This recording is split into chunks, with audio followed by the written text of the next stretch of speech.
Hello, everybody. Welcome to Talk About House. I'm Todd. I'm Juana. Okay, so about 18 months ago, 100% of all economists said we would be in a recession in 2022 or first quarter of 2023.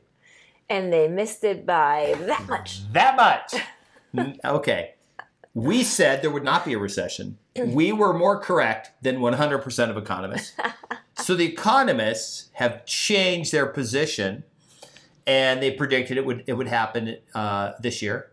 And unfortunately for them, now we're saying it's probably not going to happen this year. The U.S. weekly job claims post the biggest, jobless claims post the biggest drop in 20 months as the economy slows down. The recession that we're watching it, but Todd, we're watching the recession happen in real time. The foreclosures will be here by the fall. It's going to happen. Juana, Yes. Let's talk about this. 20 months, biggest drop in jobless claims, weekly job. So that means 20 months. That's 80 weeks. In the last 80 weeks, this is the biggest drop we've ever had in people filing unemployment claims.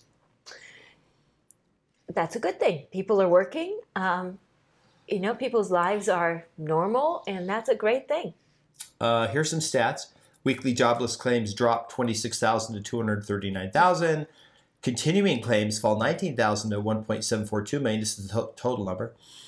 First quarter GDP growth revised up 2% from 1.3%. So at first they said, yeah, GDP only grew 1.3% on an annualized rate. Now they're like, no, we went back and looked at the data again. It's actually 2%. Do we generally go from like 2% to recession?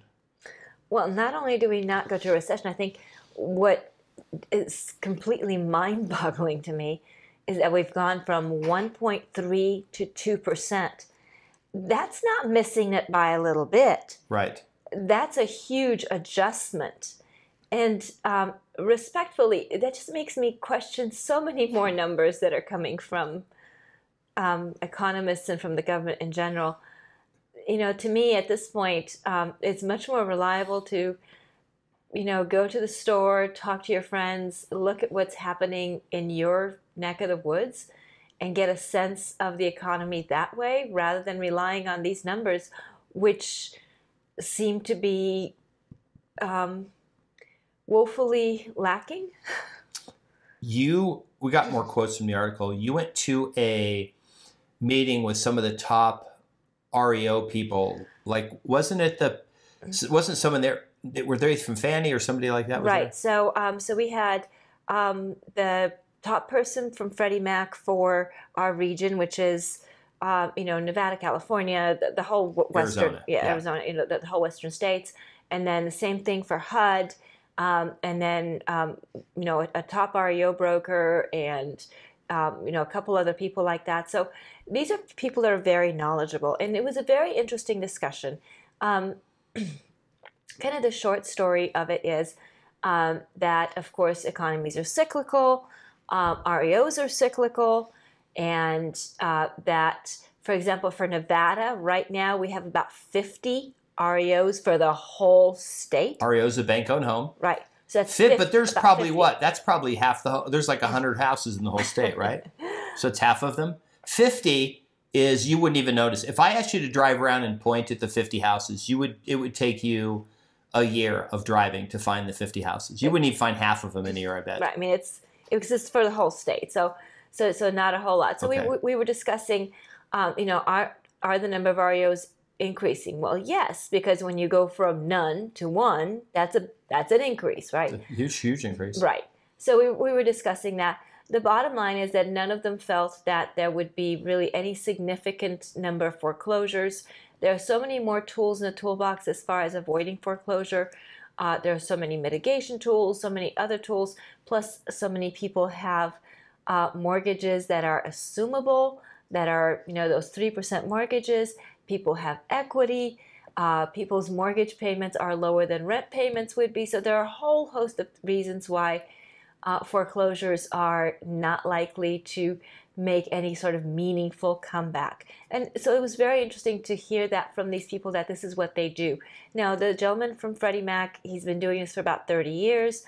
The couple of the REO brokers, they've been doing this for 40 years. For almost 40 years. Yeah. So these are people who have seen these cycles, right? So these are not newbies, so that they do understand what's happening. So it was really interesting, and it was very, I guess, affirming of what we've been saying as far as REO. So it was nice to hear their opinions. Okay, so here's the next quote. The economy is currently displaying genuine signs of resilience, says Gregory Dacko, chief economist at EY Parthenon in New York. This is leading many to rightly question whether the long forecast recession is truly inevitable or whether a soft landing of the economy is possible, meaning we can bring inflation down without crashing the economy.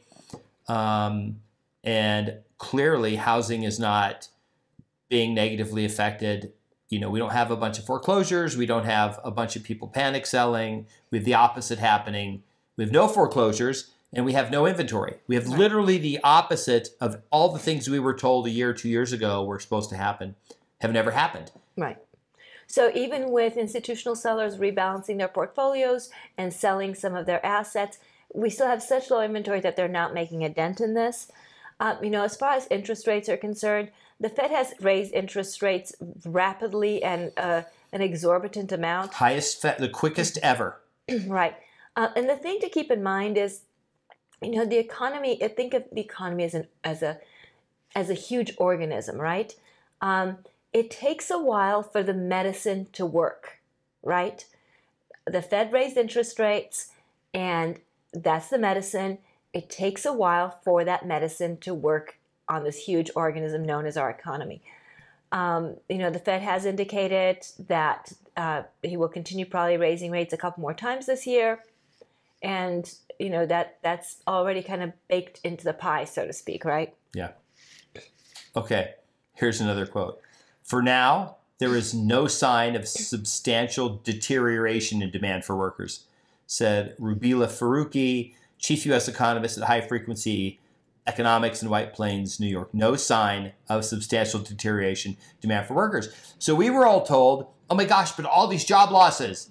Yeah, but you just saw the numbers. There's less people on unemployment now than there was a week ago. So these people that are going on unemployment are either just staying on it for the money, but then as soon as their unemployment ends, they're getting jobs. Mm-hmm. Right. Or they're just leaving. They're just getting a job because they're tired of making $300 a week. They'd rather just go earn some money. Right. So there are jobs for people out there. Now, that's not to say that there's, a job for everybody exactly where they are. People do need to get creative as far as finding jobs, but there are jobs out there. You know what jobs are hiring like crazy? What? Vegas jobs.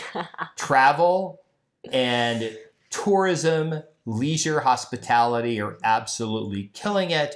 We have a ton of that here. We have the 7th largest airport in the U.S. We're getting ready to get the Oakland A's. We're getting ready to get 2 more hotels are opening up here pretty soon. They're building a ton of stuff. We're getting more stuff than we've ever had. We're getting Formula One. Every metric in Vegas is hotter than it's ever been. 80,000 people are supposed to move here in the next 12 months. 80,000 people. We're not building enough houses for them. So, but there are a lot of construction jobs across the country because building permits are up. So there is construction happening across the country. Unfortunately, our rentals, they're all rented. You can't have them. You can't rent them.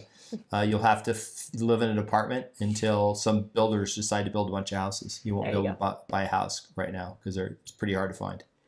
So there are houses for sale like anywhere else. Yeah. And, depending on the quality of the house and how well it is priced, homes are selling.